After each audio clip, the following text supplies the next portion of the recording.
It's Friday, July 11th, and we're a couple minutes late. If we could have some of that CBC budget, we would probably be on time. But it's a beautiful day in the Okanagan here.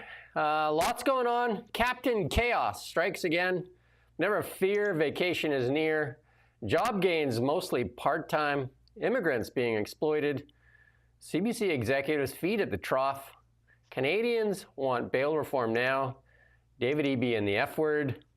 And Bitcoin in record territory, and a tunnel from New York to London. You're going to like that one, right? A tunnel from New York to London in an hour. Unbelievable. All that and a lot more on The Really Big Show. I'm Jim Csek with NowMedia. With me, Iain Burns, our managing editor, all the way out there in the nation's capital. How are things out there in the vacation capital of the world?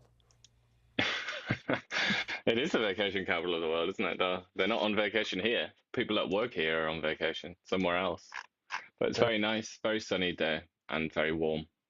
There you go. Beautiful day in the Okanagan, as you can see from the live shot in behind me. Beautiful Okanagan skies. But we're going to kick it off with Captain Chaos. Donald Trump says he'll hit Canada with a 35% tariff. August 1, we got the letter. We said we hope we don't get a letter, and sure enough, we got a letter.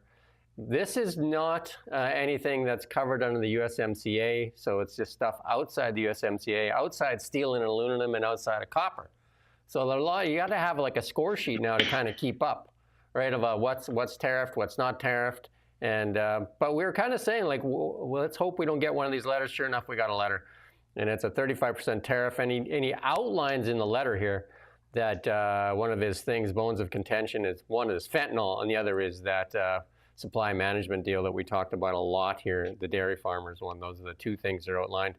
But there is, I guess, a thing in there that says if you work with us, we can work with you on the tariff. So, and then Mark Carney's response, and that is his response was not that like not one of those elbows up responses that typically come out to.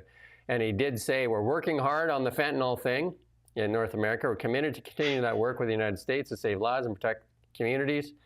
We're building Canada strong. The federal government, provinces, and territories are making significant progress in building one Canadian economy. So a little bit there for Trump and a little bit there for Canadians, I think, in that message, right? Yeah, and then a message of unity from Pierre Poilievre. Yeah, that was an interesting one. Quite a sort of magnanimous response from him, quite a sort of forbearing response, I would say. Yeah, he did say that. That was probably one of the more united comments from the Conservative Party with the Liberals there. The latest tariffs are another justified attack. And then he says that we will work together. Our country stands united. Not such a conciliatory one or working together one from David Eby, though. He went out and he lost his mind a little bit. The letter is flailing and factually incorrect. Other F words come to mind. Just one more reminder why Canadians need to come together to grow our economy and stand strong. Why don't we come together and negotiate that BC ferry deal. Bring it back.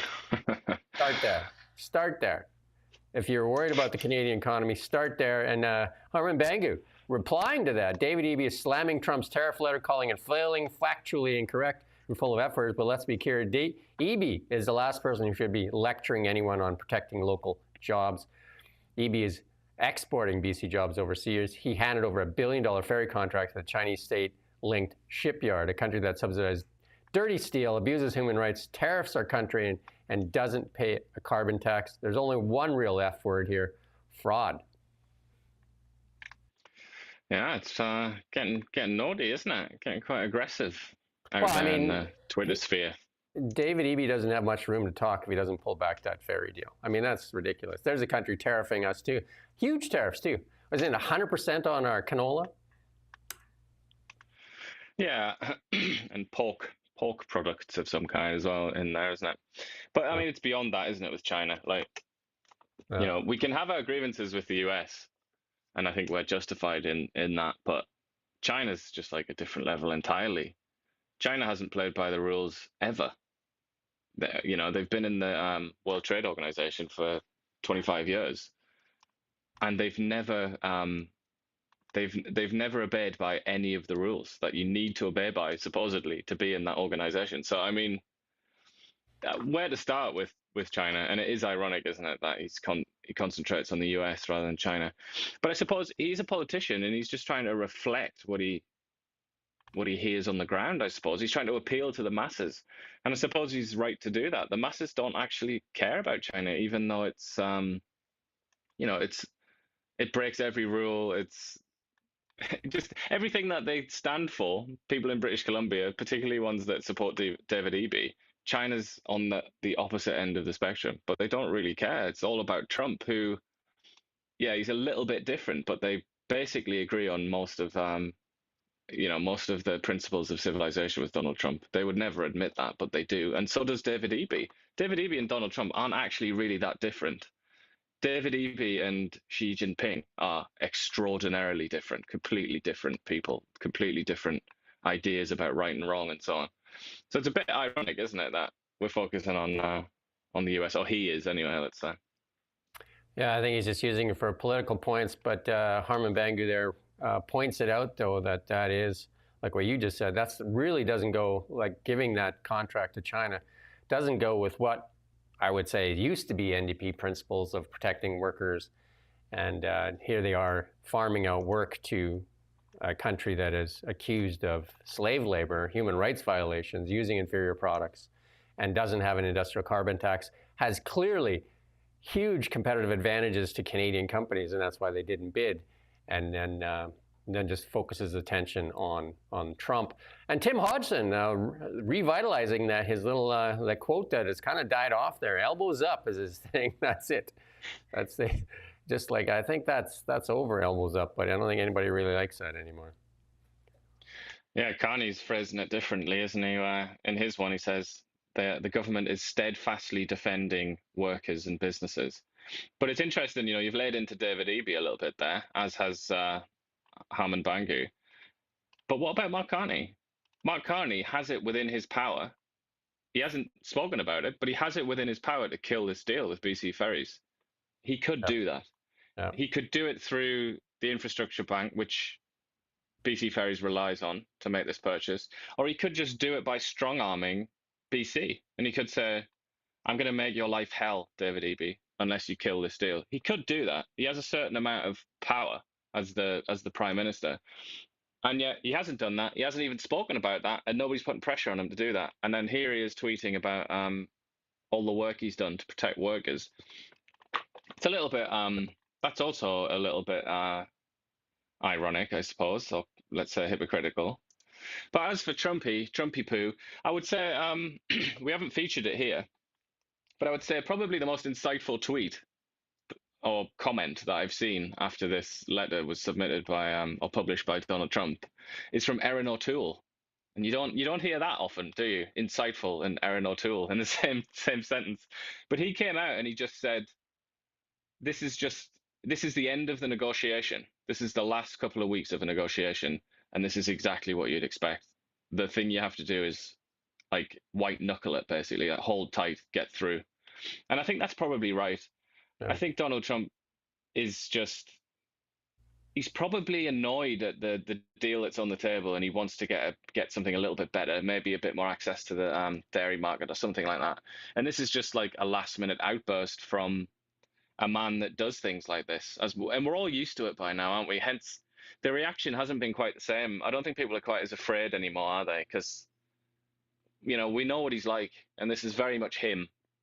And I'm pretty confident now it'll be okay. We'll be all right. We'll figure something out. And obviously that's what Mark Carney and the rest of the Liberal government thinks, because they're all on their holidays, relaxing. Even now, there's been no emergency recall to Ottawa.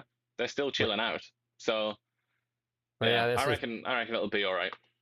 And this is this tweet here from Ryan Gertsenson there says, like, this is what the vacation thing, just putting it out there that, it blows me away that if this is a crisis, why haven't they recalled Parliament? Doesn't make any sense, right? So. Well, the thing is, because it isn't really, I think at this point, I think it, like I say, just to repeat what I said, I think it'll probably be all right. Maybe famous last words.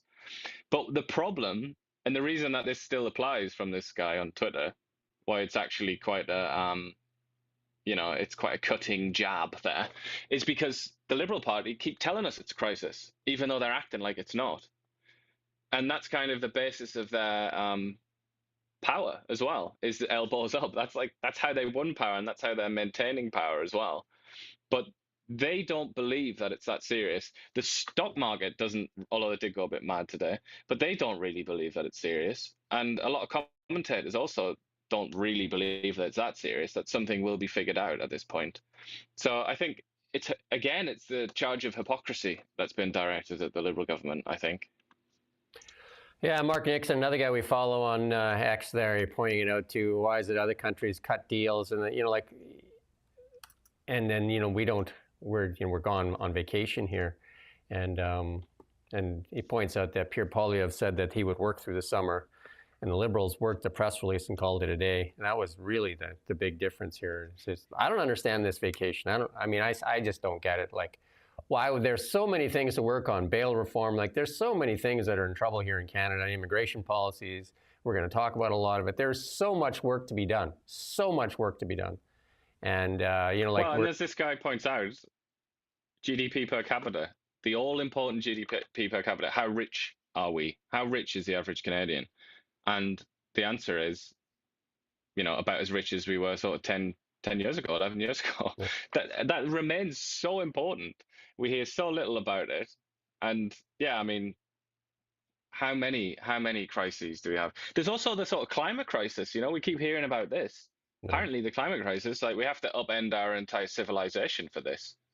Again, would you go on a vacation if the world was about to end? If you believed the world was about to end, if you didn't act and do something? This is what I mean. Like, they don't seem to believe the things that they say. So nor should we. I think that's the lesson to learn. They've definitely prioritized the vacation more so than the state of the nation.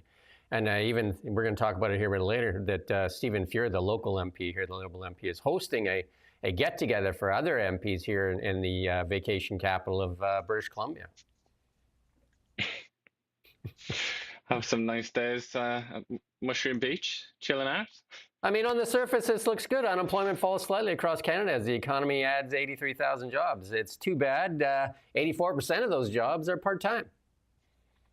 If you dig through the numbers. Retail and wholesale. So this is like Amazon jobs and people serving you drinks at bars and stuff like that. Yeah. Yeah, so this is, as we get ready for summer, and here's the next chart here that shows the unemployment rate in Canada. And the one that is more telling in Ontario, obviously, that's where most of the manufacturing is. That number is off. It's off, and there's a drop. Unemployment went up in New Brunswick, went up in Nova Scotia, went up in Newfoundland. Newfoundland in a terrible spot there at almost 10% unemployment. Well, it's over 10 in Windsor, which is, as you were referring to, the hits to manufacturing. So PEI as well. I mean, I find that one a bit peculiar, but maybe, I don't know, they all just retired or something. Newfoundlanders typically went into the Canadian military. And who would go into the military after you heard that thing yesterday from CBC when they did that story? That story really bothered me. And you say it's the MO. So they do this story. There's a couple people that are, obviously bad apples in the Canadian military. And then they highlight it like it's full of extremists and racists and all that stuff because they interview an activist academic.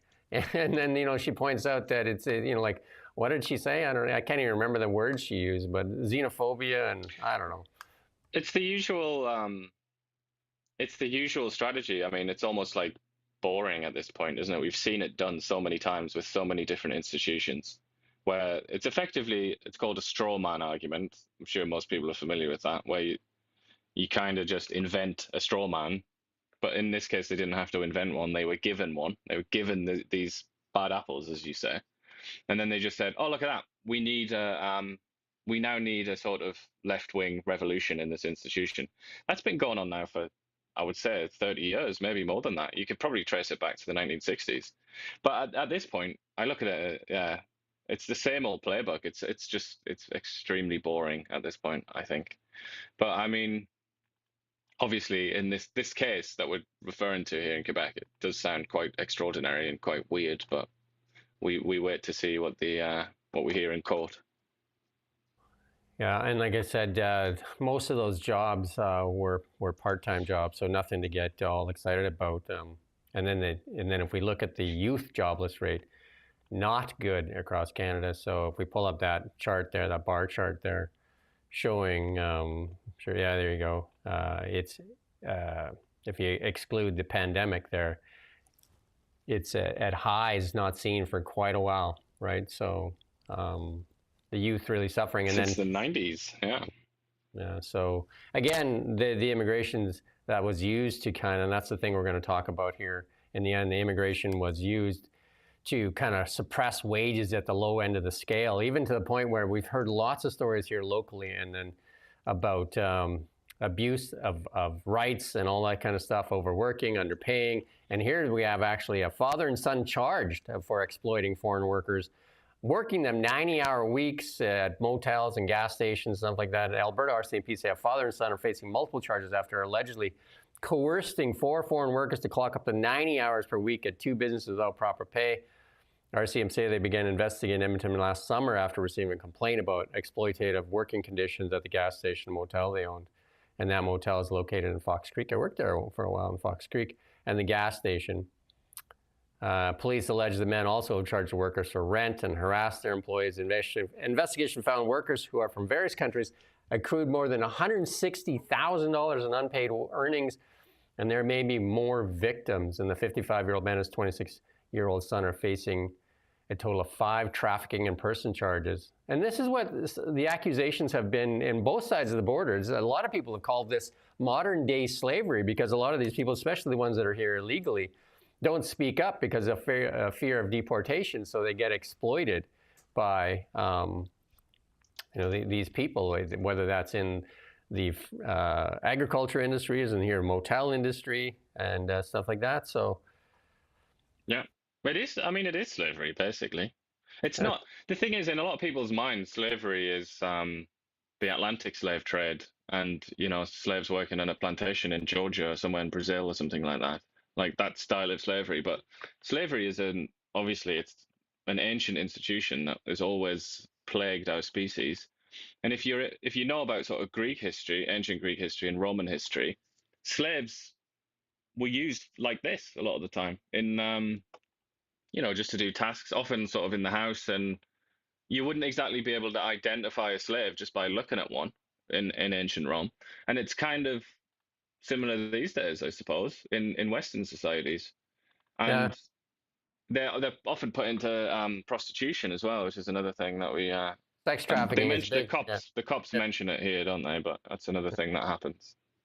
A lot big in the United States as well, sex trafficking, and a lot of the shrieking Democrats down in the U.S. were saying, we got to stop Trump from deporting people because, like they said, some of the excuses were who's going to cut our grass. Who's going to clean our houses and stuff like that. Just basically they're saying it out loud without realizing they're saying it, that they need people that they can pay very little to do their menial chores.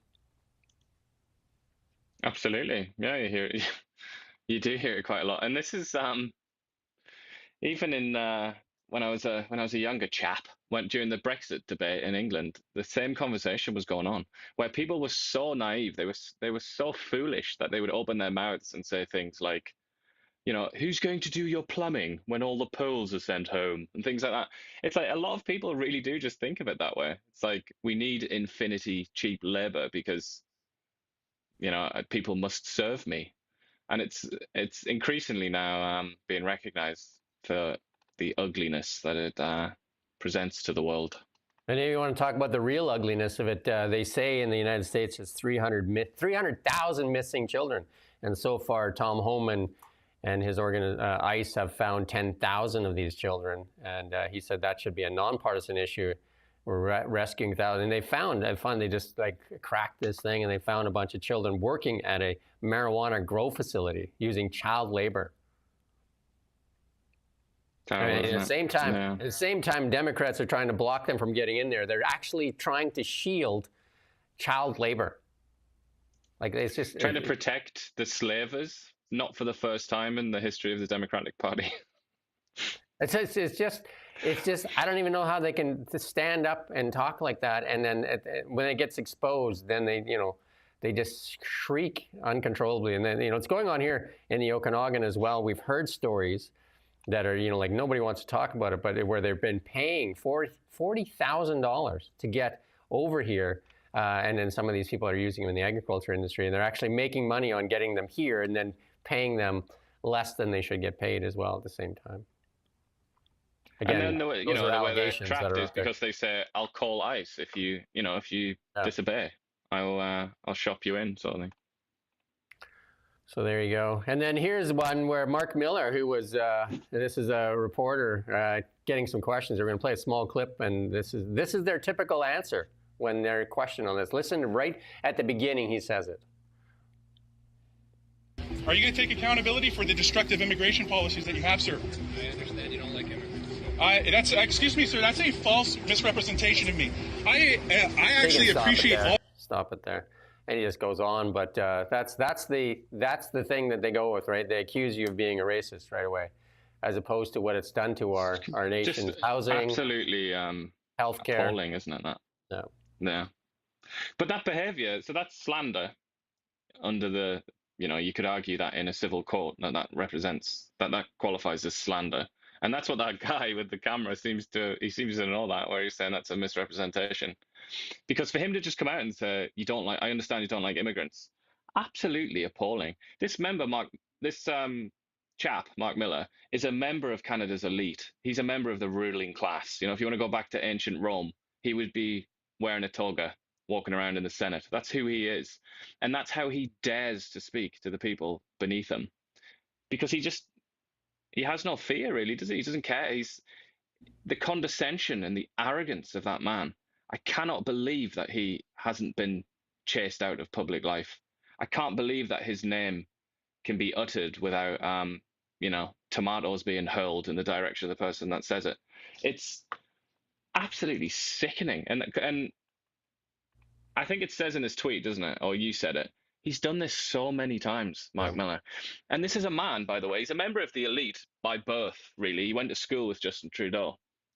He's never actually achieved anything in his life. You have to remember what he did. He was in government for many years and failed. He's a failure, as well as an extraordinarily condescending and arrogant man who slanders random members of the public just because he can, I suppose. It says something about the sickness of Canadian society that this man can do that, get away with it, be a member of the elite, rule over people in this country, and there aren't really any consequences, that his name is not synonymous with poison, which it probably should be.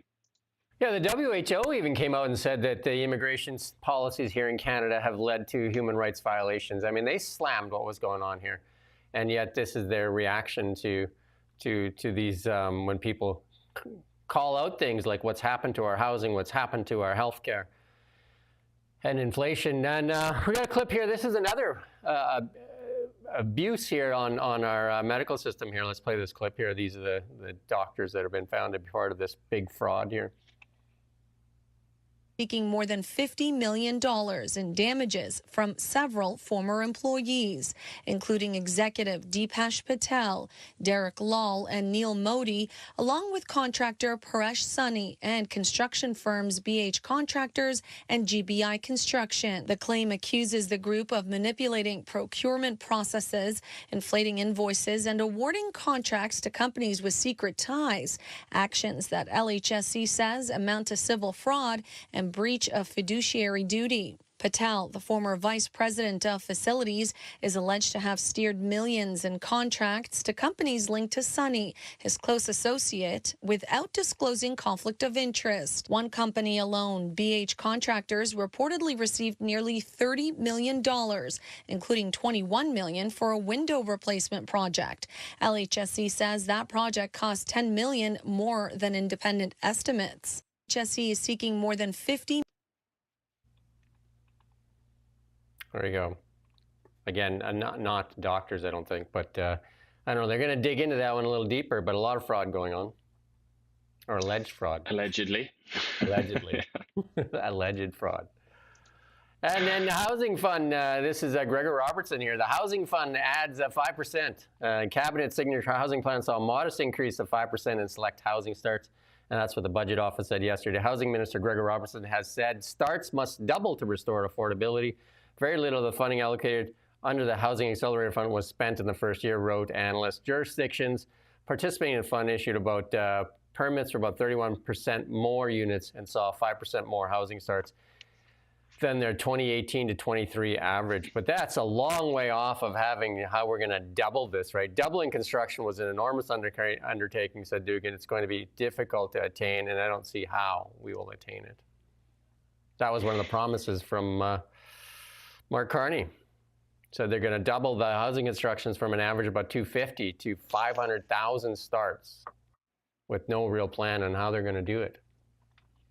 I do wonder if even the people with the people that had the most elevated elbows, did even they believe that this was true? I'm not sure they did, to be honest. I don't think anybody believed them when they said that they would do this. And let's wait and see. Maybe they'll surprise us all. But I think this is just one of those ones where nobody's really that bothered because everybody already knew this was an unrealistic target. Unless they redefine what a house is, and that, you know, that doesn't go. Because yesterday they were trying to redefine what is a budget and what goes in the budget and what doesn't go in the budget from investment versus operational budget. So if they redefine what a house is, you know, there you go. Well, like they have been asking people if they've been living in their cars lately. So Yeah, maybe so they'll redefine a car as a house. Or a tent from Canadian Tire. Yeah, that would be good, wouldn't it? I think we could probably fix the housing crisis with tents. The Canadian Infrastructure Bank to fall well short of the $35 billion target, according to the Parliamentary Budget Officer. The Crown Corporation is on track to only hand out about $14.9 billion by 27-28, considerably lower than their $35 billion aim. Well, they gave some of it to the BC Ferries. They gave them a $1 billion loan. Yeah, quite a large chunk of that 15 billion, really, isn't it? 1/15 of it. But yeah, I mean, this is a Crown corporation. Quite important to bear in mind. It has the name bank, but that's a bit of a sort of misnomer, isn't it? It's quite misleading. It's really just an arm of the government, isn't it, to chuck money at projects. And its mission statement is to build projects in Canada with Canadian workers and Canadian companies. Canadian companies such as the Chinese Communist Party's favorite shipyard in eastern China. Whoops. I mean, how did they write that deal? If they read their mission statement and then they read where the money was going, because they knew where the money was going, right? You would think they would say, what are you using the money for? You would think that would be one of the questions, because when you go get a loan from the bank, they ask you what you're going to use the money for. You don't go in there and you say, I'd like to take out a loan. What is he using it for? That's none of your business. I just need the money. No. No. I mean, it's quite amusing, isn't it? That's what's funny when people compare national economies to household economies or personal economies. It never quite works, does it? Because of things like this. That national economies are nowhere near as they have much lower standards than a household economy, don't they? And they can get away with things like this, which you could never get away with in a household. Yeah, it's quite amusing. It was quite simple. I'm an accountant. You would just say, okay, so they want the loan to lend the money to use to give it to a Chinese company to build ships, and then you look over there. It's to use this money is to be used for building Canadian infrastructure. No. But according to this one, they looked at it. Their decision tree was like, why not? We're going to find out, because Dan Albus got the committee hearing passed, so they're going to find out. That's one of the questions. Dan Albus is like, did you look at your mission statement, and did you look at where the funds are going to be used? Because that seems to be the only question that needs to be answered. Pull the loan back. Pull the loan back. Just astonishing, isn't it, that hasn't just happened? It's astonishing that wasn't just immediately the reflex of Mark Carney. Just say to Gregor Robertson, who's supposed to be in charge of that bank, just like, kill this now. It's astonishing, frankly. Yeah. And I do have a feeling that maybe, I said this at the beginning, and we haven't heard much about this, but I think it might have a diplomatic element to it now. because obviously if they killed this contract, that would upset the Chinese. Maybe the Chinese have said, if you do that, we're going to put more tariffs on you or something like that. So I feel like maybe that's part of it. But I mean, you should still do the right thing, obviously, shouldn't you? So it's not exactly an excuse. And this is Trevor Toome, one of the economists there. Canada's 5% of GDP defense spending commitment comes with a fiscal reckoning, and it's more than an operating budget. So he's taken exception to Mark Carney's operational budget versus, like investment budget. And so if you look at this, it's starting in 2025 on the left, and you can see defense spending according to what, being required, the 5% thing, and you can see how defense spending is going to take up the majority of the federal deficit there. Yeah, well, these are drivers of the deficit. Yeah, I mean, I'm interested in the interest payments there, in the sort of teal, I suppose you would call that color there, the weird green color. That's ridiculous, isn't it? And again, it's kind of, this is based on having at least 5 years of the glorious genius of Mark Carney in charge of our finances. The one thing that will happen. The one thing that the Liberals can say is, we've held the line on tax cuts, so we're going to stop giving you tax cuts. We've held the line there. What are you going to do with that? But it's 76 so cheeky, cents isn't a day, it? right? This rearrangement of the system, just be like, again, it suggests a certain kind of arrogance, doesn't it, from Mr. Carney? And it's interesting that this is Trevor Toome, because Carney already dismissed him, didn't he? He already said in just the most hilarious and petty way, where he was just like, "Oh, I've got more experience than Trev. Like, forget him." So this doesn't count, obviously, because Carney basically just said, "I'm better than him." So all right, but yeah, it's stinks of arrogance a little bit, doesn't it, from Mr. Carney to rearrange the way that the books are done, basically, as if like his way is more sensible and better than the way that it's been done for so long. All you got to do is redefine the terms. Like, housing is not actually a house. Housing is something that puts a roof over your head, which could even be a piece of plastic, and then all of a sudden, there you go. There's your house. And a tax is not a tax; it's a levy, even though levy is a tax. That's what We'll redefine it. That was in one of the committee hearings where the Liberal MP argued there's no such thing as a carbon tax. We don't have any carbon tax. It's called a levy. Just like, if you look in the dictionary. But obviously they have a different dictionary, right? And then this is Dan Albus here, and this is a thing that needs to be understood. On the same day he was found guilty of previous acts of violence against Bailey, James Plover was released on conditions. The first thing he did after his release was to hunt Bailey down and murder her in cold blood publicly. And the justice system has totally failed Bailey. Liberal government continues to fail victims. There must be justice. And there's a bunch of people now calling for bail reform, including, we're going to skip this next one here, but we'll talk about it later, I guess. I didn't have it in the right order here. But yeah, so that's happening in Kelowna. Highlight that. Dan seems to have let his guard down a bit there, because there hasn't been a trial yet, has there? So right, yeah. And he said that he murdered him. We don't know that yet. That's for a court to decide. Allegedly Please murdered. don't get arrested for that, Dan. Get fined. Contempt of court. But yeah, okay. And then just like these workforce adjustments, we talked about this a little bit. We're not going to talk too much about it, but there's obviously some cuts coming to civil servants, and they're starting to lose their minds, right? So like a lot of people are accusing Carney now. Some of the Liberals in the media is saying Mark Carney is actually a conservative because he's doing cuts. He's doing what Pierre was going to do.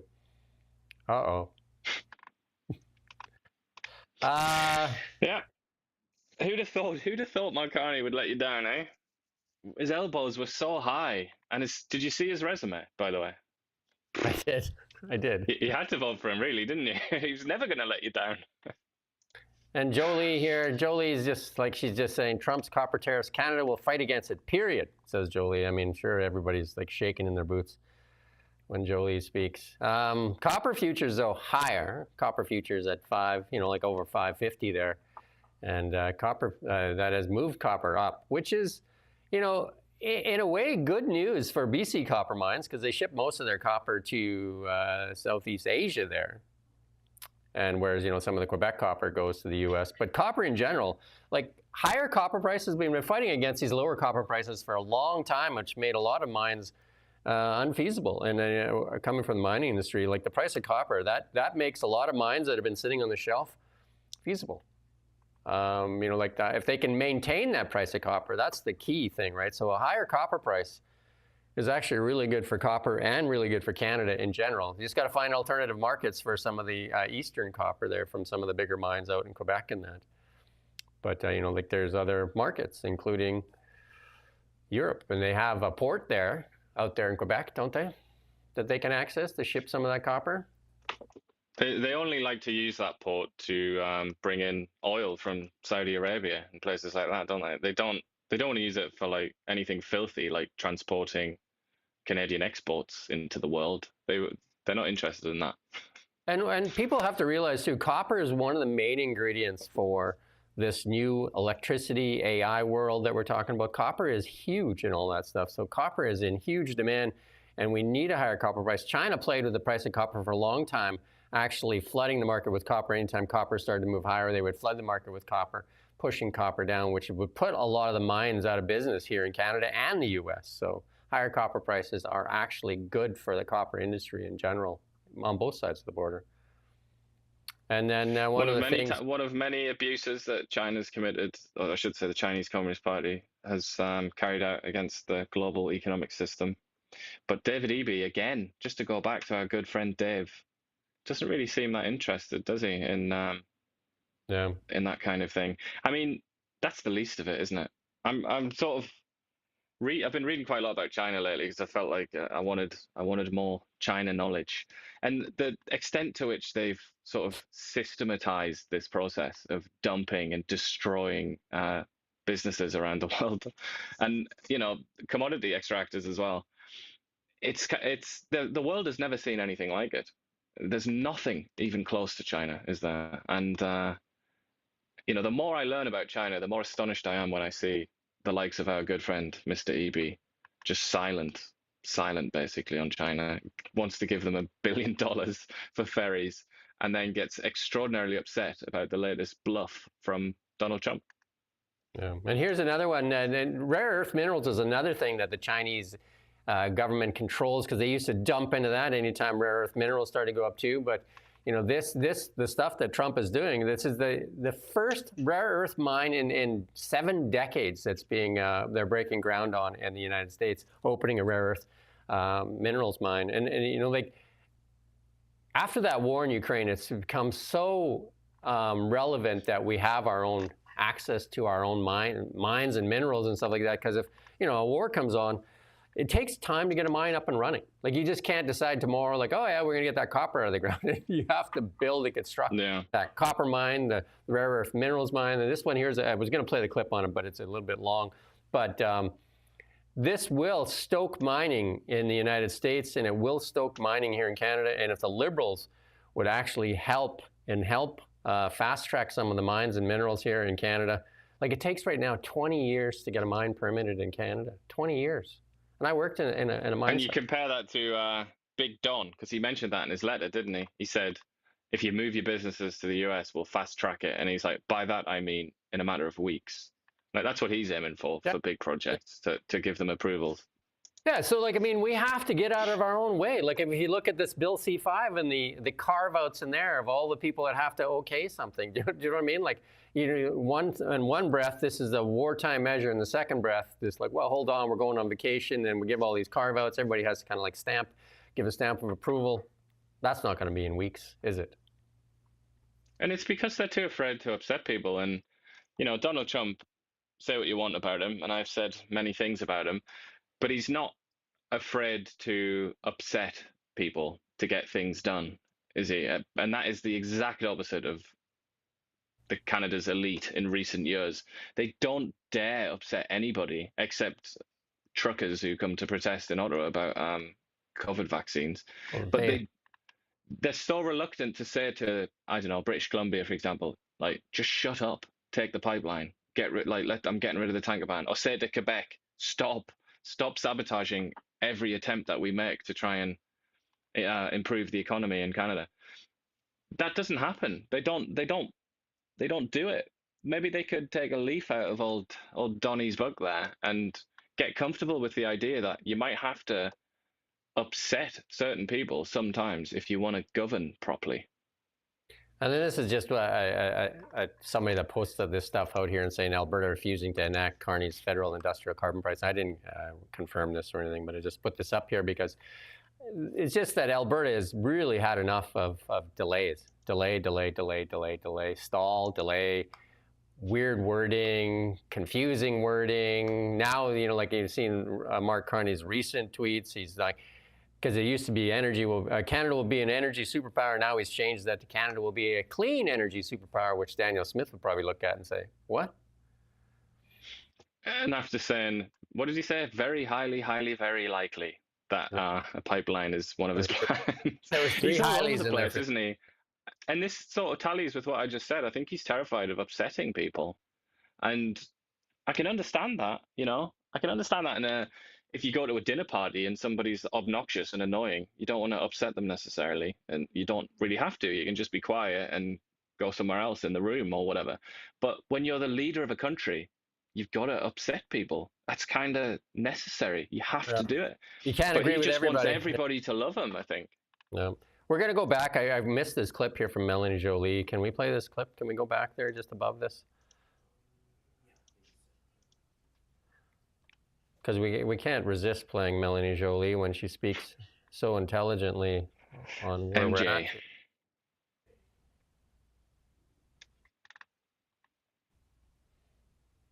We believe in research, and we will attract the best and the brightest. And we'll have a brain gain strategy also soon, and I really hope that BC can benefit from it. Now, You're going to have it soon? Again, why are we on vacation if you don't even have a brain gain strategy? And how is that playing out? She needs a brain gain strategy, doesn't she? You know what I mean? She needs to get Joe Rogan on the phone for some of those supplements. Like Alex Jones. we're gonna have a brain gain strategy soon. What? Soon? It's not fair. Again, it's not fair. Like we've got to stop doing Melanie Joly coverage because it is a serious competition. Fool of the day. We can't just keep letting her win. And this was Melanie Joly saying Hikvision was banned from operating in Canada, and just a few days after being banned by Joly, guess who's back in business? China's Hikvision wins court approval to resume business in Canada. Good times. Good times for the Chinese Communist Party. And then this RCMP officer here, lots of stuff on. I just put lots and lots of stuff on X on this. And I'm sure that we'll talk about Hillary Clinton later, how they need to ban this kind of stuff so people can't actually talk about it, right? And apparently the RCMP did come up with a statement that the story was taken down from CBC's website. So Stockwell Day, remember he was almost the former Minister of Public Safety with responsibility to the RCMP. The view expressed below would not have been acceptable. It's bizarre the minister must explain and retract. And and then the Western Standard put out that the non-binary RCMP official defends comments linking traditional values to extremist values. Okay. Who is the non-binary RCMP officer? This woman, or this Camille Habel, is she non-binary? He, whatever? I'm not sure. They? I mean, yeah, Stockwell Day raises the most interesting point there, which is that somebody in Ottawa should chastise this person for saying something very stupid and gone way, way beyond their purview. Again, with the CBC, why didn't they call it out and say, are you calling traditional values extremist? Like, why didn't they say that right then? Like, the position of the RCMP or just your position? You're wearing the uniform when you say this, right? You're here representing the RCMP, so are you representing RCMP position or are you representing your own personal opinion? Because right now you're being interviewed. Your own personal opinion, why the hell are you telling us about it in your uniform? Like, exactly. Go home and say that in the bar. That's the question from the CBC reporter. None of that was questioned, though. And it wasn't questioned, I have to say, because they don't disagree. On average, your average CBC, CTV reporter isn't going to disagree with that. They're going to be like, yeah, traditional values, yeah, anti-LGBT, those people, aren't they? Extreme freaks. And that's the problem with having a sort of solitary perspective in the press in Canada, or just about. I mean, you got the Western Standard there. They're a bit of a different perspective, but they're pretty insignificant, aren't they, in the media landscape? Let's be honest. They're like us. Oh, even, we might be worse. Yeah, I think we're probably considerably more insignificant, but they can afford cowboy hats. I saw one of their videos in their newsroom the other day, and they had actually, we looked at it, didn't we? We featured it, and they had cowboy hats on. And we then Alberta. Here's Daniel Smith breaking more rules. Alberta gives schools until October 1 to remove explicit sexual content from libraries. Uh-oh. Now you've done it. Uh-oh, Daniel. Now you're going to get people. Yeah. People are going to. The NDP is going to get worked up on that one. Well, it's a trap, isn't it? It's a political trap. They've done it. They've done it, and then they're trying to like egg on the NDP so that the NDP says something, and then they say, you want to show graphic sexual material to kids. It's just a trap. I don't know. I have a feeling that Nenshi is. I haven't actually seen his latest reaction, but I have a feeling he's too smart for that. I think he's a more savvy operator than that, than to fall for it. And we're still waiting for that Chrystia Freeland, friend of the show, to apologize to Elon Musk so that he comes back to Canada here. These are the things that Elon Musk has unveiled in over a decade. The Boring Company, which we're going to talk about later, where he's going to talking about building a tunnel from New York to London and get there in 60 minutes. Crew Dragon, that's that spaceship that rescued those people in the International Space Station, the Cybercab, the Cybertruck, Dojo, Falcon Heavy, that's the rocket that they use, full self-drive, Grok 1, 2, 3, 4, and man, Grok 4 is just incredible. Even the Google CEO reached out and said, well done, well done. Megapack, which is absolutely incredible. Megapack, if anybody doesn't know what that is, the 3, the X, the Y, Neuralink, which is going to help blind people see and cripples walk, OpenAI, Optimus, Powerwall, Roadster, RoboVan, Solar Roof, Starlink, the largest global communications company in the world, Starship, Tesla Semi, Tesla Vision, V4X, and XAI. I don't know. And we don't want anything to do with this man because obviously he's a Nazi. According Does to anybody not know that yet? He's got his elbows up in all the wrong kind of ways. The other thing that I've heard that I kind of like think, if you want to say Elon Musk is something, a lot of people are accusing him of being an alien, that he's not from this planet because of all the stuff that he's accomplished. I would go more that way than saying that he's a Nazi. I would believe that he's an alien before I would believe he's a Nazi. How's that? I mean, it is quite astonishing, isn't it? I mean, Neuralink, nobody ever really talks about Neuralink, but that is kind of amazing, isn't it? Getting inside people's brains and trying to give them back their senses and ability to move and things. It's astonishing. I've seen a couple of the implants so far, and one guy that it's a quadriplegic can control his computer with his mind. Pretty impressive. I mean, it's just, and the only time I've ever really seen Neuralink in the press is, didn't they, I think they used a pig or something to experiment with, and that was like a big scandal. It's like, nobody's really interested, but I find that remarkable. And even SpaceX, which is quite well known, I don't think people, maybe the press, I don't think the press focuses on that enough, and just how astonishing it is that we now have reusable rockets, which was considered a pipe dream. But 5 minutes ago, when I was first learning about space, as like a teenager, that was a complete pipe dream. That was just like, nah, we're never really going to be able to do that. And he just did it. I mean, you've got to give him credit. The one that blows me away is he caught the rocket that it came back to Earth, because that's the difference. That's the game changer. If we can reuse the rockets, because the amount of cost that goes into these things, and if you can you just cut it like with chopsticks. I mean, I'm sure if you watch this show enough, and if you don't watch this show, at least something that I'll say on this show is you will learn something on this show, and the only thing you will learn on the CBC and the National is the narrative they're pushing that week. And then you're going to get some academic that they interview and tell you that you're an extremist for having family values.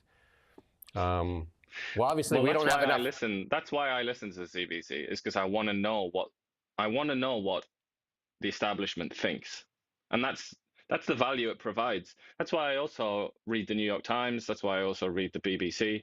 These are the establishment organs. Like this is the voice of orthodoxy. So it's important to get that, but don't expect, as you say, don't expect to learn anything interesting or whatever. You're just going to get sort of state-approved lines. We hope that if you watch here on a regular basis that you do get something out of this, because we do try to cover off a lot, and we hope that you learn something when you're here, and we'd love that you contribute and comment as well, because we learn together. This is a guy that's absolutely, he's going to play this clip here at a Toronto car dealership, and he's actually losing his mind. When the citizens start losing their minds, and this is an influencer on social media, but he's going to play this small clip here. 23 criminals, yes, 23, break into this Toronto dealership to steal all their vehicles. Look at them flooding in. I cannot believe my eyes. Look at what you are seeing. This is what has happened to our country, where our government has prioritized the well-being of these criminals over our business owners, over our families and our children. I cannot believe what I'm seeing. Canada has devolved to a third world country. Never in my life did I think I would see this happen to Canada. But this is what we voted for. This is the crime that we are allowed to happen in our communities, in our businesses, because we treat these criminals better than we treat the victims in this country. You can go find that and watch the whole thing. They're actually out there loading them on the flat decks and then taking the cars. Like, that is organized crime. I remember what the Toronto Police Department said, that just leave your keys at the front door. We must be telling that to the dealerships now. Just leave them running, right? And then just, they can just take them. I don't know. I mean, those videos that you see from Toronto, they are crazy, aren't they? Sometimes they involve automatic firearms as well, don't they? But just the ones where like 10 men break into a house or something like that, or a business, and it's just in like completely vivid HD. You can just see it all go down. This is organized crime. This is organized crime. Yeah, this is not just like one random guy that was drunk and he wanted to go and steal a car. This is organized crime. And what are they doing about it is the question. Well, it's almost like there's another word for it, I think, which is banditry. These are almost like bandits preying on. It's it's like from another era. Talk about reading about China, and near the end of the Qing Empire, so the kind of the beginning of the 20th century, and for many periods of Chinese history, you had these outbreaks of bandits, like gangs of bandits that would go around and harass people in the villages and the cities and things. It reminds me of that. It's almost like gangs of vagabonds. It's like something from hundreds of years ago. I'm going to say our national media in Canada has failed us. We pay the money to our tax dollars. We get none of the government funding. We pay our tax dollars to the government, and they give it to the CBC and that. And they don't cover these types of stories. They cover things like yesterday where they take a couple of bad apples in our military and interview a couple of academics there and saying that the military is full of extremists and white nationalists. And instead of covering these stories of the collapse of our whole... What they do is go on TikTok, find some videos that have been watched a few hundred times, and then expose them as this great racist conspiracy to try and persuade people in Canada that workers at Tim Hortons are now all Indian. And that's what the CBC spends its time on, rather than, these kinds of bizarre acts of brazen crime. Anyway, the NDP is going to select a new leader. They want an entry fee of $100,000. That'd be $100,000 well wasted, not well spent. So this is by March 29, 2026. The party's announced the race to succeed Jagmeet Singh. We're going to have Jagmeet later on here. So stick around for Jagmeet. We got a little bit of Jagmeet. He's surfacing here. So there you got to cough up. What was the Liberals? 350, right? Ruby Dalla got bilked out of 350K. Maybe Ruby Dalla's got 100K she can throw at the NDP party, because I don't think there's going to be a lot of competition for this. If she did, it'd be $100,000 more than they have right now, wouldn't it? That's what I'm saying. Like, I mean, they're in the hole too. Like, they need to raise a lot of money. Like, Jagmeet Singh can take credit for this, destroying not only Canada with his antics, but destroying the party, the NDP. There you go. If you've got $100,000, there's your shot. Probably have a better chance than quite a lot of the people who are going to try. I mean, You probably have better name recognition than most of those candidates. We're going to play a small clip here from the Canadian Taxpayers Federation ranting on the CBC here. Just a small clip of it here. Go ahead. Director for the Canadian Taxpayers Federation. I'm here with my colleague Ryan Thorpe, the investigative journalist for the CTF. We are here to speak for thousands of hardworking taxpayers who want to defund the CBC.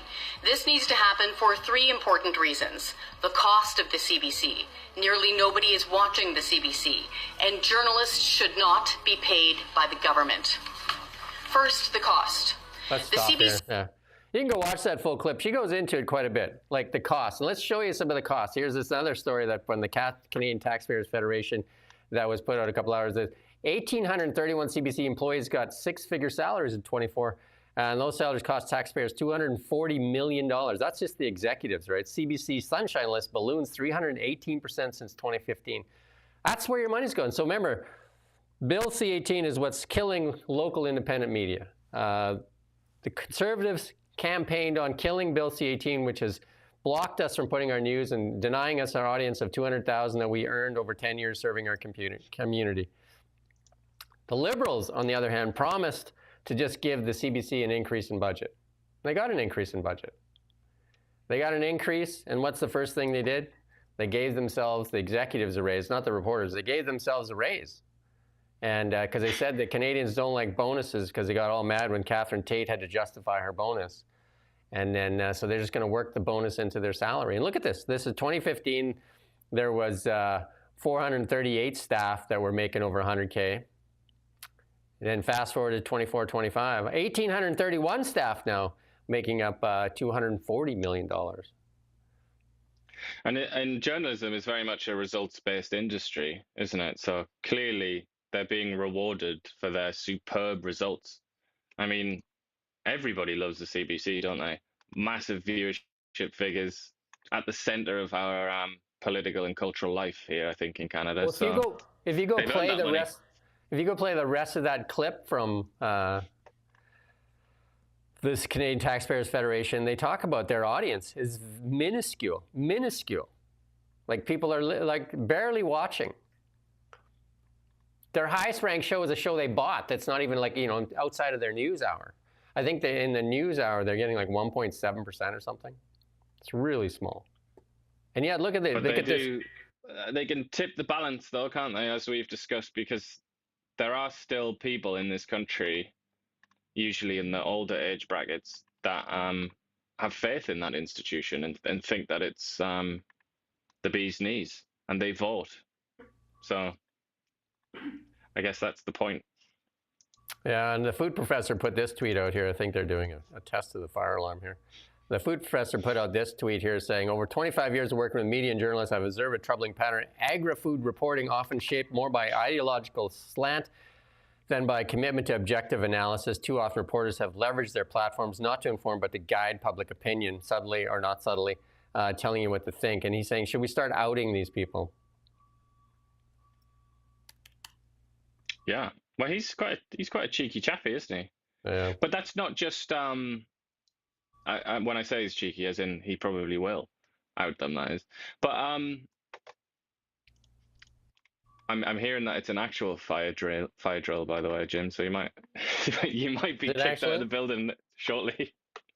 I mean, they did that recently, and it wasn't. So I'm not sure. So maybe people should be prepared for the possibility that you have to run away from the fire. Have to go. But I would say the food professor here, he's talking about agriculture, and he's talking about a lack of integrity, isn't he, and objective analysis in journalism. It's not just agriculture, is it?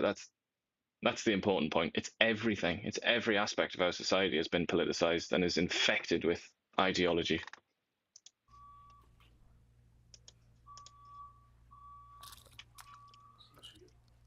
There you go. We may have to end early and then come back to this. We're just going to take a quick look. Just hang tough for a second. I'm just going to take a look out the window here. Hang on.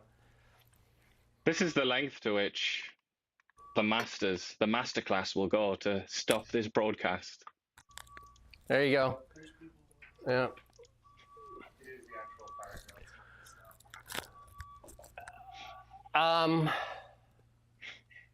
Hang on one second. Hey, Josh. Content.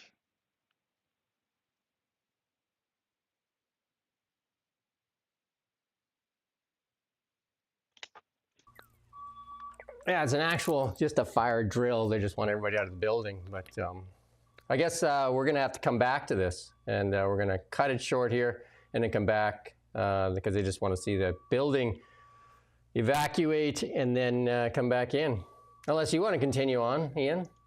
I can't do the slides, can I? But No. yeah, well, We're gonna cut it. We'll reconvene. Or do we want to just leave it running here and then we'll just leave some dead air here? How's that? We'll just leave it dead and we'll come back to it. And then people can just come back. We should be back in about 10 minutes here. Okay, we'll leave it running here. All right. Just leave it open. Yeah, just loop the extra, yeah. We don't just report the news. We live here too. We're your neighbors, bringing you stories that matter to all of us. No government funding, no outside influence. Kelowna Now, local, independent. News you can trust. We don't just report the news. We live here too. We're your neighbors, bringing you stories that matter to all of us. No government funding, no outside influence. Kelowna Now, local, independent. News you can trust. We don't just report the news. We live here too. We're your neighbors, bringing you stories that matter to all of us. No government funding, no outside influence. Kelowna Now, local, independent. News you can trust. We don't just report the news. We live here too. We're your neighbors, bringing you stories that matter to all of us. No government funding, no outside influence. Kelowna Now, local, independent. News you can trust. We don't just report the news. We live here too. We're your neighbors, bringing you stories that matter to all of us. No government funding, no outside influence. Kelowna Now, local, independent. News you can trust. We don't just report the news. We live here too. We're your neighbors, bringing you stories that matter to all of us. No government funding, no outside influence. Kelowna Now, local, independent. News you can trust. We don't just report the news. We live here too. We're your neighbors, bringing you stories that matter to all of us. No government funding, no outside influence. Kelowna Now, local, independent. News you can trust. We don't just report the news. We live here too. We're your neighbors, bringing you stories that matter to all of us. No government funding, no outside influence. Kelowna Now, local, independent. News you can trust. We don't just report the news. We live here too. We're your neighbors, bringing you stories that matter to all of us. No government funding, no outside influence. Okay, we're back. There you go. That was a test of the fire system. Good timing. We're just waiting for Ian to jump back in. He said he'll be back in a second here. So sorry about that for anybody that's still sticking around.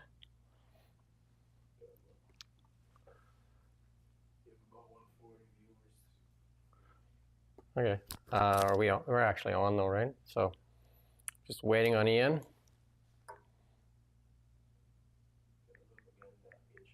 What's that? No, just hang on. We'll hang in here. We were talking about the bias in media here, and we're just about to move into the international news. We got lots of good stuff here in the tech section. Tons of really good stuff, and some stuff in the international section. This is what you get when we're live like this. We don't have the CBC budget. I'm just stalling here. There he is. He's back. That was a There quick. you go. Sorry about that. We're back in business. Well, I don't know if we're back in business. We're plugging away anyway. And then this year, again in the UK, there was that, again, this distressing video showed the sobbing, bleeding female. She had her nose broken, that attack in the Manchester airport. And then one video clip that they played, it was showed the police officer going after one of the people that actually did this to her, right? Maybe you can shed some more light on this one. Yeah, this is just, I don't usually like these body cam police videos. Well, I know nobody probably likes them, but I usually avoid them because I find them a bit like sickening. And this is kind of sickening, to be honest, if you're thinking of looking at it. But I just thought it was quite interesting because this became a scandal last year, not just in England, but around the world and all over the place, especially in the Muslim world, because I believe the men involved were Muslims. Because there was a video, just a tiny little clip released of a cop kicking somebody in the head. I don't know if you can remember that. Yeah, I do, yeah. And there were protests. There was a big protest outside of a mosque somewhere, or a mosque organized one. And it was like one of those police brutality scandals that you hear a lot about, especially in the US, or it looked like that's what it was going to be. And then here we are, a year later, I think almost exactly a year later, they've released a video of what actually happened. And it's this woman who's 5'2", and I think it says what does it say she is? 112 pounds. Who had her nose broken in a really like crazy onslaught, like a proper, they were talking about boxing earlier in the comments. It was, I get the feeling this guy actually was a trained fighter, that he'd actually done boxing, because it was, very, he looked like he knew how to hit someone, basically. And he hit her so many times. And then in this video, she's just there and like crying her eyes out and saying like, she's clearly extremely distressed. It's just interesting how it's kind of like, have you seen the movie 12 Angry Men? I assume you have. I think so, yeah. About the, in court. It's like, what's his name? Henry Fonda's in it. It's about a court case and how the jury, it's an excellent film anyway, if anybody's not seen it. But it's all about perspectives, and it's all about how do you actually weigh up the evidence and find out what's true? Like pretty sort of old-fashioned Socratic principles there. And this is a perfect example of how you can get the wrong end of the stick, because here we are, we're given another perspective.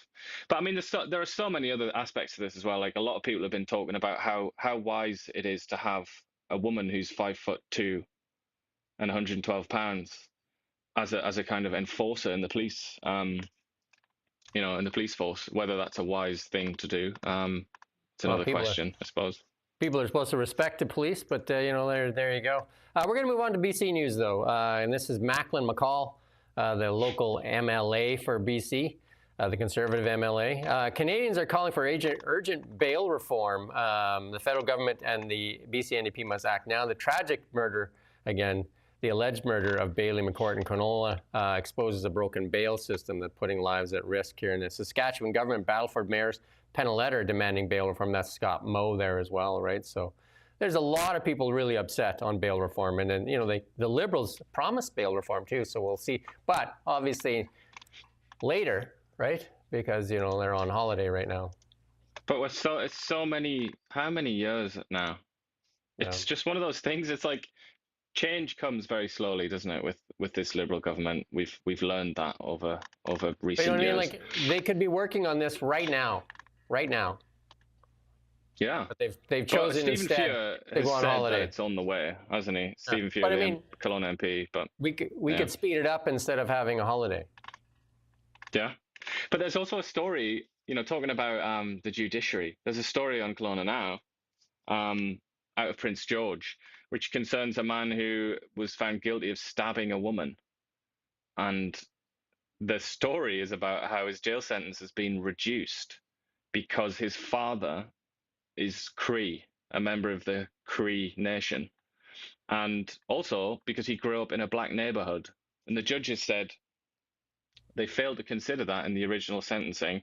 Therefore, we're going to reduce the sentencing to take account of those that biographical information. That's, like the Gladue principle and all that, and the bail reform that the Trudeau government brought in.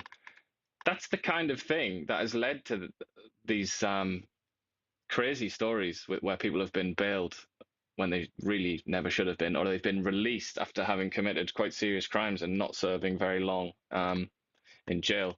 It's a little bit crackers, and it reminds me of our good friend Melanie Joly saying that Canada's very democratic. Don't really understand what's democratic about letting people out of prison because of who their dad was, but go ahead, Melanie. Eleanor Sturko highlighting something. This doesn't help Donald Trump's allegations towards Canada here. This is a drug trafficking case against Duncan woman dropped due to court delays. So there you go. The NDP justice has been so bad that fentanyl traffickers are walking free because of delays. So they're saying like, wow, we didn't get your court case in time, so off you go. Well, that's a legitimate reason to have your trial, to have the charge against you dropped, because you can't have a democracy. Let's go back. You can't have a democratic society with a fair judiciary if you can be charged with a crime and then you have to wait 10 years for a trial or something like that. That's why you need a speedy trial. Speedy justice. That's what we're supposed to have, but not off you go. Off you go.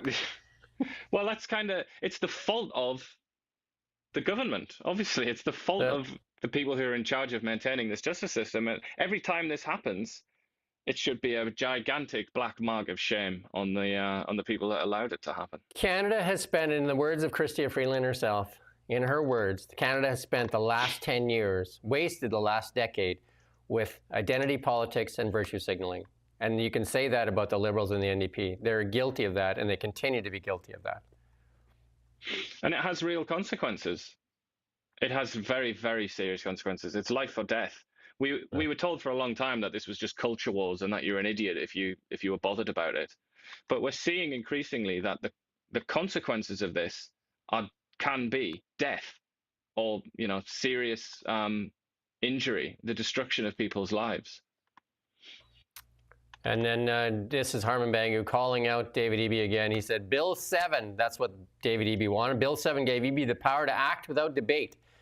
But when BC jobs are on the line, so he has the power to actually just call that China deal back. You know who's not getting enough grief on this is the CEO of BC Ferries, too. Like, he's really escaping all this attention. Like, all of it should be.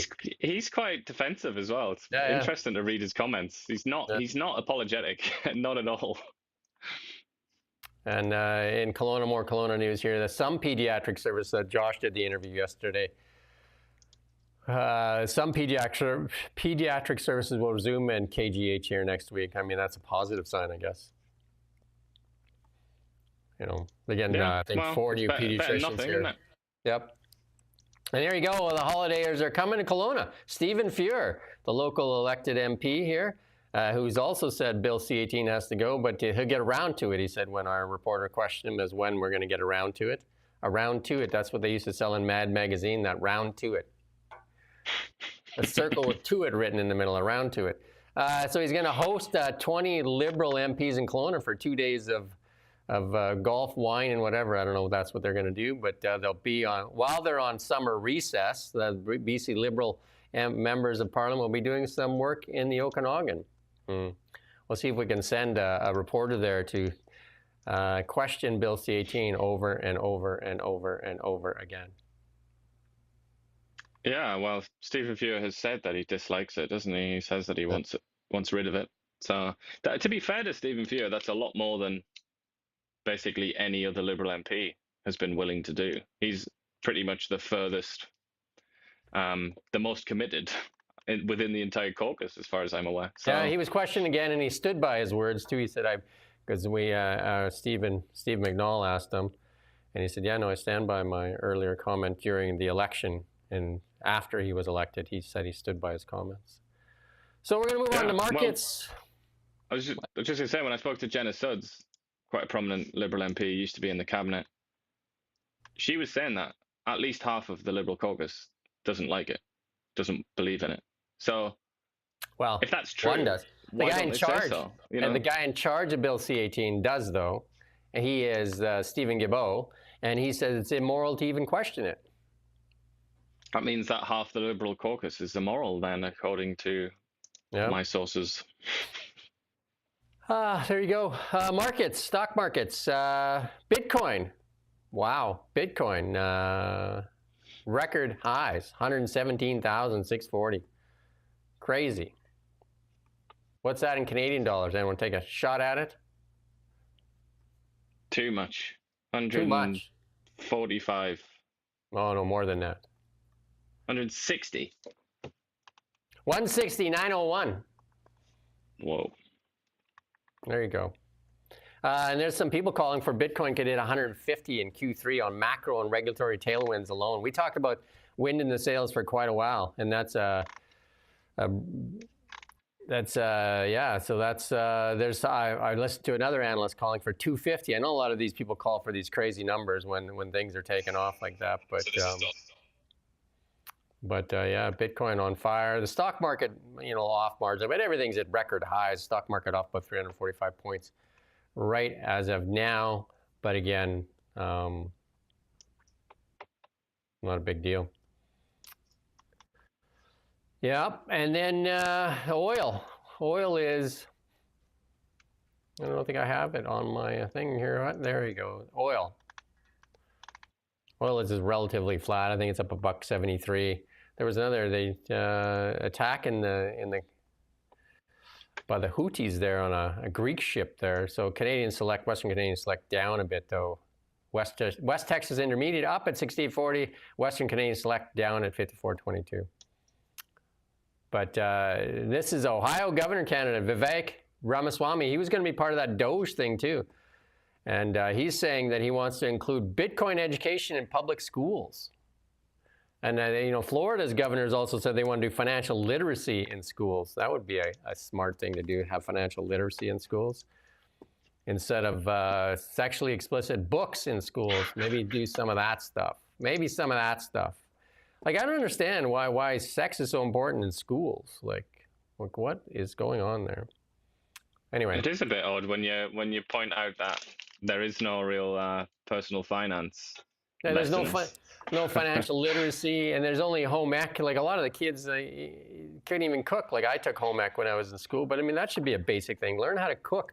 It's not skip the dishes. Learn how to cook. Let's talk about that, Mark. Let's talk about technology here, technology and transportation. Here's one, technology and transportation. Elon Musk wants a tunnel from New York to London. And he estimates, get this, ready for this? He estimates the tunnel will cost $20 billion. Remember Justin Trudeau wanted $4 billion just to study the train from Quebec City to Quebec City to Toronto. $4 billion just for the study. I have a feeling that he's underestimating the cost here. What are you talking about? Justin Trudeau's underestimating the $4 billion for the study? No, yeah, probably. Yeah, he probably is. But I feel like Elon is here too. But it's not. It's just good to hear it, because that's what Elon. I think that's how Elon got famous, isn't it? In the first place, many years ago, when people knew about him, before he became this figure that he is now, that everybody knows about. It's because he was so ambitious. Yeah. And he would say things about trying to get to Mars and stuff, and he actually, and he's probably in his lifetime he's going to pull that off. Yeah, and it's for just, sure, 100%. It's just good to see ambition, isn't it? It's good to see somebody with these like a visionary. It's almost like somebody. It's like somebody out of the 19th century, like Brunel or something like that. He actually has this this drive and this desire to do things that nobody else would try and do. So if anybody's going to do it, it would be him, wouldn't it? Just think of that, New York to London in 60 minutes. That's crazy. That's better than a plane. And you probably won't have to go through all that security and take your, well, I guess you don't take your shoes off anymore, but it's an hour before the airport and it's an hour after to get your bags, and it's such a horrendous thing. Like, think of this, and this is with your Tesla. You actually will go into the tunnel with your Tesla and go. How could it possibly be 60 minutes? Because it speeds up your car or something. Is it like one of those walking? No idea. I didn't do this, but I've experienced the boring tunnels in Las Vegas, and they're really fast, right? They're Teslas too, right? So there's a tunnel network underneath Las Vegas, and now it runs actually from the convention center all the way to the airport. And obviously the taxi drivers didn't like that, right? Because it's faster and it's cheaper. Faster and cheaper. Can you imagine if this actually happened though, 60 minutes? That would mean that you could get to Manhattan sooner from London than you would be able to from Connecticut or somewhere like that, Long Island. From the other side of New York to the other side of New York. You know what I mean? Like if you want to drive from one side of New York to the other side of New York, it's more than an hour. Guaranteed. Yep. You can do that in most major cities. Like if you want to get one side of the Calgary to the other side of the Calgary, lots of times it's an hour. Yeah. That's what makes it so hilarious, isn't it? The prospect, but I don't know. Let's hope he's going to actually do it. I mean, he needs to free up some drive to time. London.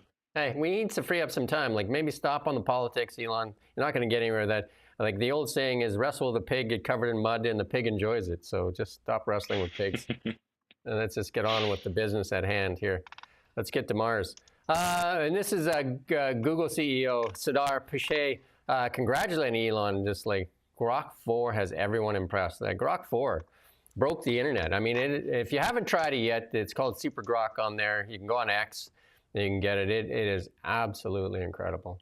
Absolutely incredible. So it's quite expensive though, isn't it? I saw a few $100s a month that they're wanting for it. I'm not paying a few $100s a month, and I got it, so not sure what that is. Or maybe that's the Grok Heavy or something. That's the one that I've seen people write about. That's the one that can it uses an insane amount of computer power. Yeah, and then this one here, Grok says, like, and I've done this myself and actually got this a similar type thing. I've asked people ask Grok what it looks like if it had to have a physical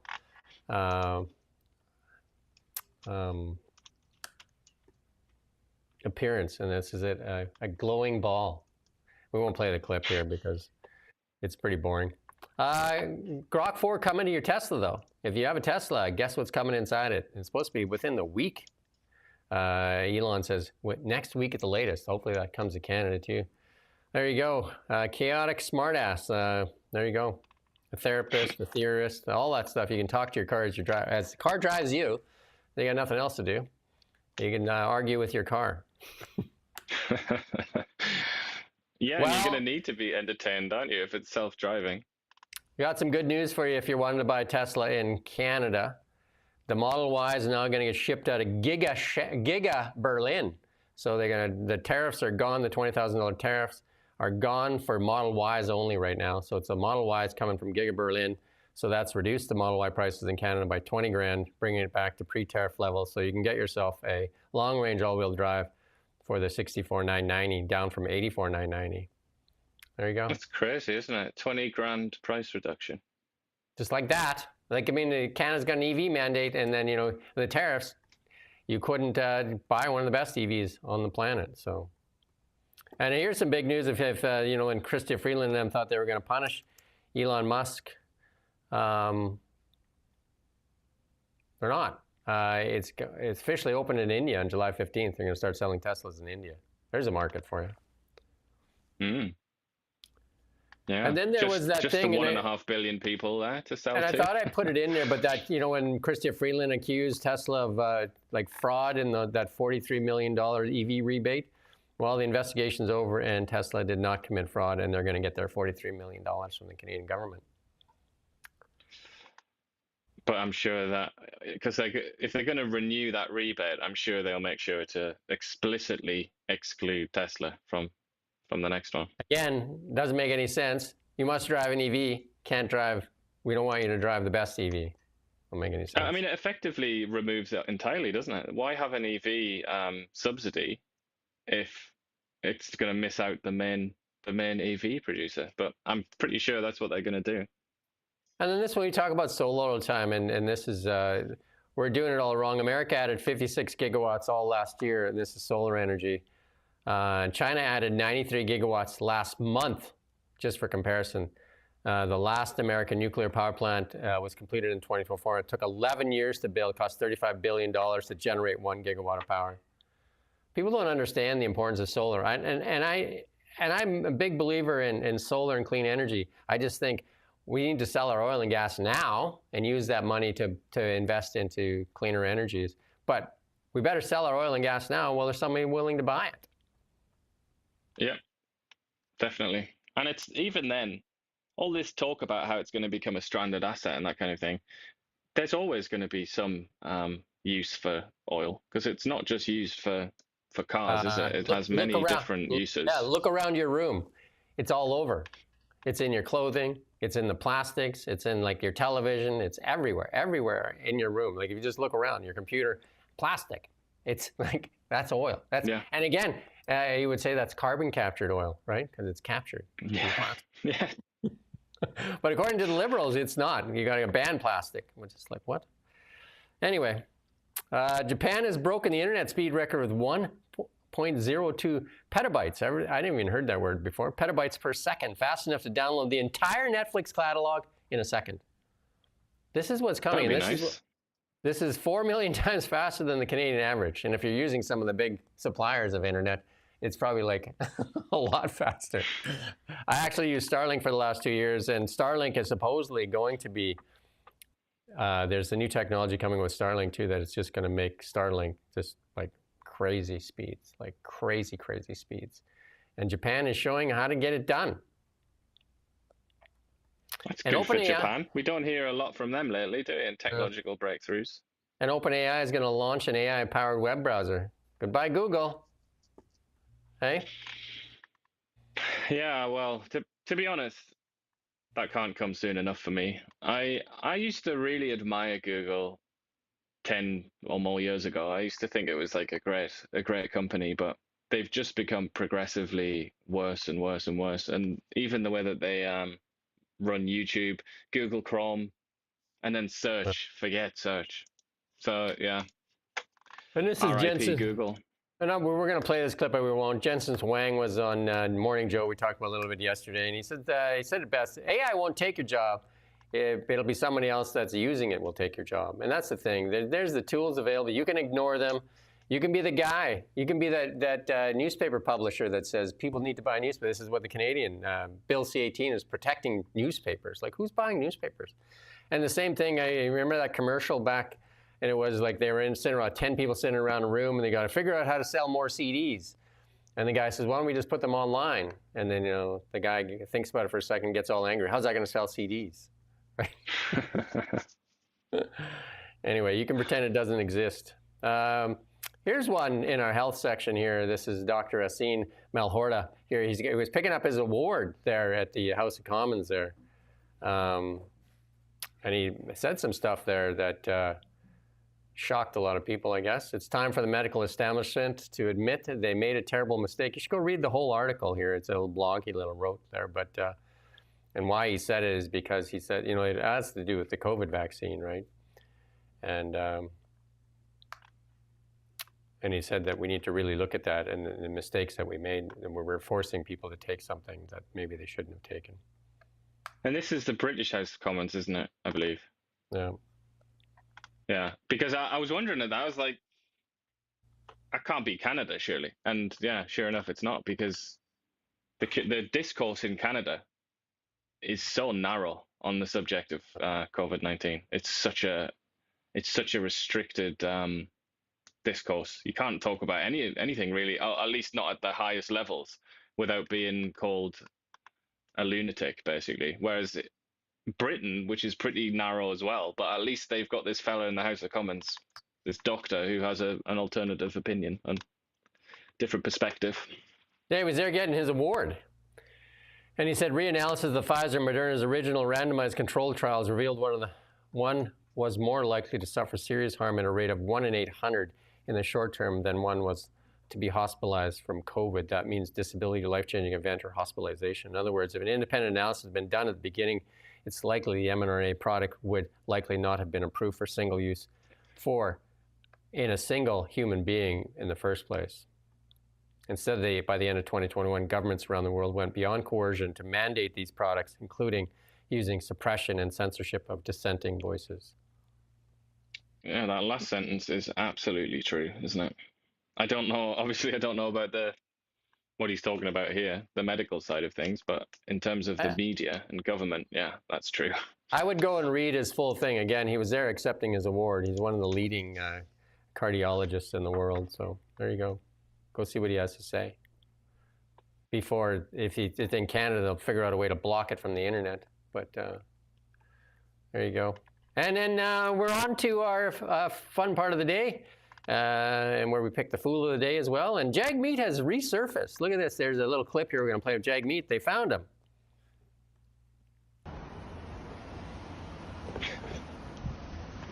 He's out there fearing for his life, driving distracted. You know, that's operating a vehicle, right, Jagmeet? So you're breaking the law, Jagmeet. You're breaking the law. That's true. Perhaps that RCMP officer that is trying to tell Canada that they're extremists can take out her ticket book and track him down and write him a ticket and do something useful.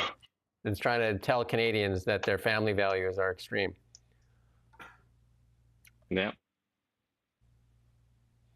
And then Jagmeet Singh here, it took no time. He wanted his hatred for Pierre Poilievre shines through here, and he's like, the Rolls-Royce revolutionary is coming for your EVs. I'm not even sure what that's supposed to mean, but he put that out for Pierre and Anita there. I think it's an attempt at like a class dig. It is quite a weird one though, because obviously Jagmeet Singh is famous for driving around flash cars and having expensive watches and things like that. This is clearly not Pierre's Rolls-Royce. It's a convertible that most politicians use. And sadly, JFK used a convertible as well. There you go. Indeed, yeah, tragically. And the National Roast is kind of our version of Babylon Bee here in Canada. The National Roast has this pic there. Weren't you saying something about your elbows?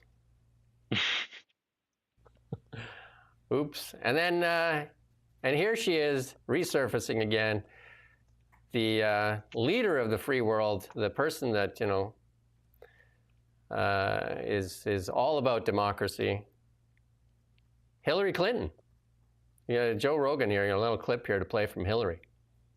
If the platforms, whether it's Facebook or Twitter X or Instagram or TikTok, whatever they are, if they don't moderate and monitor the content, we lose total control. And it's not just the social and psychological effects, it's real harm.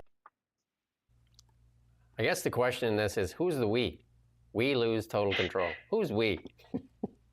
Indeed, yeah. Who is the we that you speak of, Hillary? Who is the we? Yeah, she means the people who are smart enough to wield power, the great mighty ones such as herself. Yeah, the we's, all right? The ones that need the immigrants so that they can oppress them. Is that the we we're talking about? Is those the we? It's the kind of wee that they like. Wee. Anyway, Bitcoin. And then, you know, because the wife, when you went out and bought some Bitcoin, she's like, you're Bitcoin. And then that's at 117,000 or 160 Canadian, just like, this is our Bitcoin. You are amazing. She should have, I mean, it should have been when Bitcoin was 20 or something, shouldn't it? Just to really emphasize, but. The Bitcoin. There's a lot of laws being passed in the next little while here for Bitcoin in the United States that could catapult Bitcoin even higher. It is becoming, like, there's a lot of companies that are talking about putting it on their balance sheets and stuff like that too. But you know, here's another one that's kind of like under the radar that most people aren't realizing. Silver. Silver is actually flying again. Silver is one of the big metals in used in all this technology stuff too, right? It's in your phone and all that stuff. But silver is breaking $38. I mean, if we look at a long-time chart of silver, it's coming up. One time it broke $50 American. It's like 52 Canadian right now, but $50 American. That was the one in the 80s, I believe. That was the Hunt brothers that tried to corner the silver market.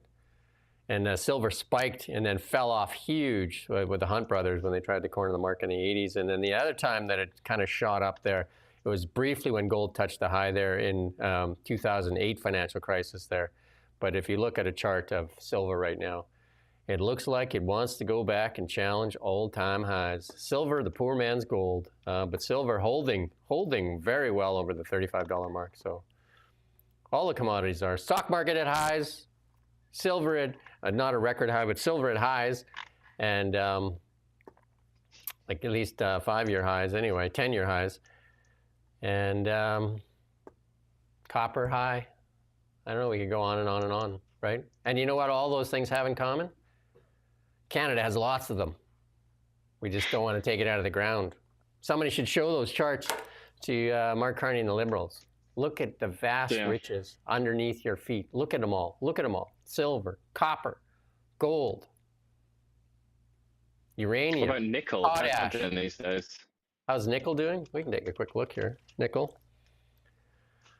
You know, nickel. Why not, eh? We can just take a look. It's looking not so hot, actually. Yeah.